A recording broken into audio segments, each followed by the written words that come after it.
the people who actually changed the trajectory of our team, and this is trying to think about my own team that we've got here, the ones who really moved the needle, they weren't defined by their job titles. They weren't hired because they had a perfect background for that role per se. They were defined by something else or that came out later on. It was how they think, how they operate, what their archetype is. Initiating becoming a hiring machine sequence in 3, 2, 1.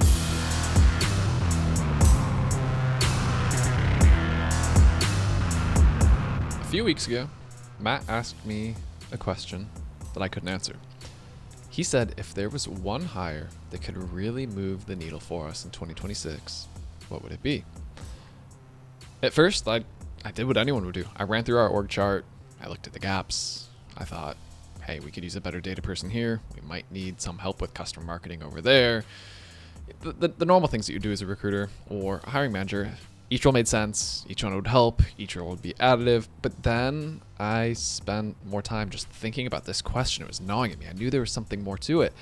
And I realized that it was because I was asking myself the wrong thing entirely. The answer that I came to wasn't a specific job title. It wasn't, we need a director of customer marketing. We need a data analyst, whatever it may be. The answer that I came to was it's not the role specifically. It's the person archetype.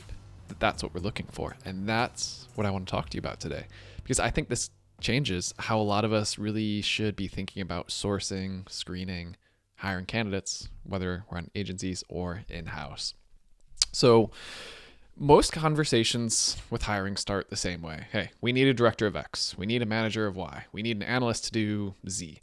It all makes sense on the surface. You have a gap, you fill the gap.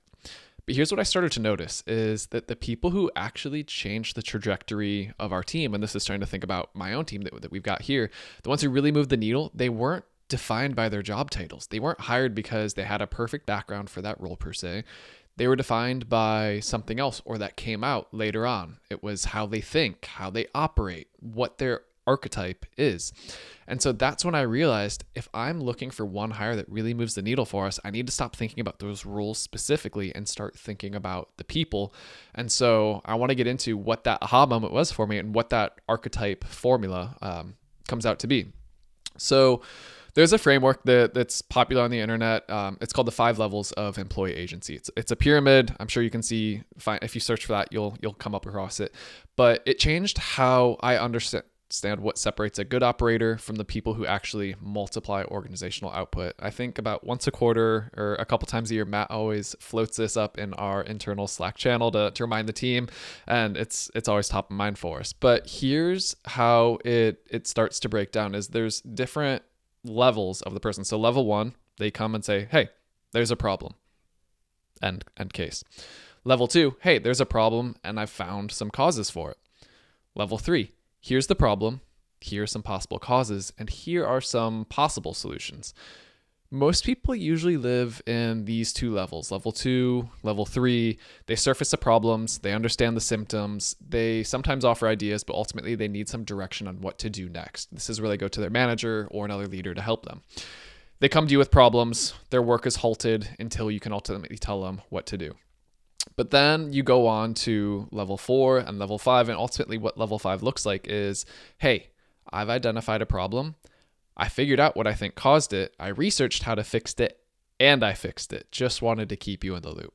So this is the type of person that they don't consume the manager's bandwidth. They free it. They don't come to you saying, hey, here are 5 options. What should I do? They take it a step further. They say, hey, I noticed this problem. Here's what's going on. Here's what I think we should do. Here's what it'll look like after we execute. You good with me moving forward? We love this. This is why it then matters to you as a recruiter, because this is what you should be screening for. I know, very easy to say. Cool, Sam. Yeah, we would all love to find that. There are some different things we can get to, but this is hard. But this is what the very best recruiters are able to sift through and find and uncover in conversation to get to that amazing hire. So usually I try to get to this, or I've heard people say, scenario questions are helpful for this. So if you're in a screening call, in an interview, maybe ask them about a time where they had to make a significant cross-functional decision. Ask them to walk you through it. Did they come back with a list of options and ask for direction when they're explaining this as it relates to their personal or their manager? Or did they identify the problem? Did they say that, I went into this analysis, I tried to figure out what the problem was, the cause, I looked at different solutions, here's how I thought about that and approached it, here's a decision that I made and how I executed upon it. You can kind of see the difference here. Like that's the difference between a level 3 and a level 5 operator. And so when you hear that level 5 story, that's when you know you found someone special. So that's the level 1 through 5 side.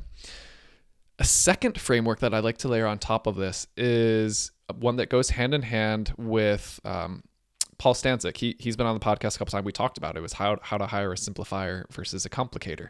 And so he talks about the difference between those two. A simplifier takes complexity, they turn it into clarity, they create momentum instead of friction, while the complicator is doing the exact opposite of that. They're adding layers, they're making things harder, they're making things more complex. Who would have thought? So here's how Paul describes how to spot the difference. You ask a simplifier a question, you get a straight answer with a period at the end of it. Done, clear, you move on. If you ask a complicator the same question, you often get 30 seconds of a lot of hand waving, some choreography, and they never really deliver on what you ask. And so this is something that you can test in a screening call. So you ask a candidate a question, listen to how they're answering it for you, not just the content, but the delivery of it as well. Are they getting to the point quickly, or are they long-winded, never quite landing the answer? Do they make it easy to understand? It could be a very technical thing that they simplify for you, or do they keep it complicated? A simplifier makes your job as a recruiter easier. They make the answers clear, they're direct. A complicator, they're going to leave you a little bit confused. You're not quite sure what they said or why it matters. And so this right here is the second variable, because the way that someone communicates in a screening call is often how they'll communicate within the organization.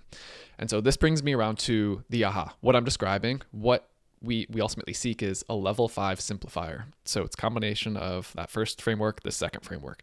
So this is someone who operates with high agency and clarity. They don't just take ownership of the problems and solve for them autonomously. They also communicate it in a way that makes everything clearer and not harder. They reduce friction in the organization. They make your job easier. They make the team's job easier. So when you combine the 5 levels framework with that simplifier principle, that's the ultimate archetype. That's the person who moves the needle. And that's what ultimately I was like, Matt, if I can go and hire this, if I can go and find this, this is that 10x hire. So here's one approach that I've used to spot them. Again, this is one example. It's not all inclusive. It's going to vary by industry, role, everything else. But one trend that I've noticed over the years, so when I see college athlete on a resume, there's a lot buried underneath that, but it tells me something about that person. It's not just that they played a sport. It's not that they were a varsity athlete or went to a certain school, but it's going to send me some signals about how they think and how they operate. So a college athlete, if they're competing at that level, they're tenacious. They're driven. They understand what it takes to succeed as part of a team. They're very outcome and success oriented. Those intangibles aren't things that are on a resume, or sometimes they are. Some people say like hardworking team player in the skills section. You just usually completely gloss over it. But when you see it nested as part of something like this, that's where it's going to start to show up. And that's what you want to look for as a recruiter. So as you're sourcing candidates, some things to think about are like, what are some other signals that hint at this archetype? Did they start something? Did they found their own company? Did they turn around a struggling team or project? Are they self-taught in something? Did they take ownership of a problem that was out of the scope of their role and helped solve for it? So these are the different breadcrumbs that you can start to follow and ultimately use to figure out, like, do they operate at a higher level of agency? And so for agency recruiters, this is where you really earn your money, and the best of the best do this. You catch this early on in the initial screening call. You listen for it. You know how to ask questions to get to this. For in-house recruiters, usually this is going to come about in the second round after the TA does the culture check. So usually the hiring manager, they're going to get on the call and they're going to see how they answer some of these scenario-based questions. They are be able to sift through some of that. Like, do they know what they're talking about? Are they keeping it simple? Are they overcomplicating it? But that's when that simplifier versus complicator side is really going to become obvious for them. So here's something that's important with that. Your hiring manager is probably thinking about this in the wrong way too. They're probably coming to you asking, what role should we hire for? What skills do we need? Coming to you with, the very canned job description of it. And so as an agency recruiter, you want to come and flip this conversation on the head. You need to help them understand, hey, you're not just looking for someone with the right job title per se. You want someone who is a level 5 simplifier who operates with clarity instead of complexity. Now, one caveat that I will add here is some roles you don't necessarily need a level 5 simplifier.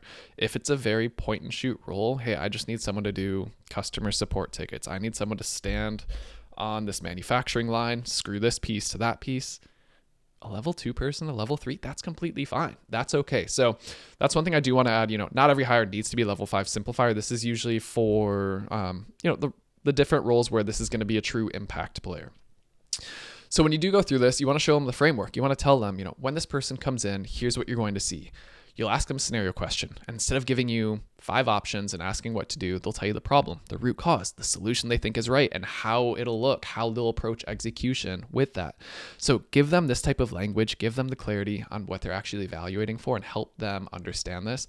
Because then when they see a level 5 simplifier walk through that scenario question in an interview, they're going to feel it. They're going to know it. They're going to understand it. And then that gets around to the part about the level 5 simplifiers that I love. They're not just better than other candidates, they're exponentially better. If you give me one level 5 simplifier, I will put them up against 5 good operators any day of the week. They don't just produce better at an individual output, they increase entire organizational output by how they interact with their larger team. They see systems, not silos. They reduce complexity. They solve problems proactively. That proactive bit is so underrated. And they build frameworks that are going to outlast them and their role. So every other person on the team ultimately gets better because of them. And that's not something that's additive. That's multiplicative. That is why this type of hire moves the needle.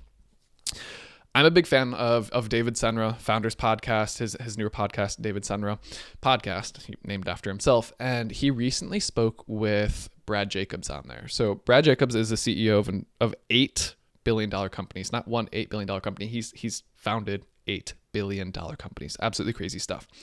But he has a mental exercise that he uses to identify his A players. So he pictures someone walking into his office and saying they're quitting. Then he asks himself, how would I react to this? If it's something like, we'll replace them, that's a B player. But if it's pure terror and panic, oh my God, we're never going to find someone as good as them. I cannot afford to lose this person. We're going to not be able to figure out what we're going to do. That is an A player. That's the person who actually moves the needle. And so for you as a recruiter, you're looking for that archetype. Not just the job title, not a specific skill set. You're looking for the person who, if they quit on the hiring manager of the organization that you're working for, someone is going to panic. And the way that you find them is by listening for that level 5 thinking, by spotting the simplifier instead of the complicator in their responses, by asking those scenario questions that reveal how they truly operate. That's the hire that moves this needle. So this was a fun one for me to think about as Matt posed this question to us. Curious to hear what you think. Yes, no, is this something that you use? Are there other ways that you screen for this or the way that you come across it while sourcing? Would love to hear, but hope you enjoy this one. Hope it gave you a lot to think about. Bye, y'all.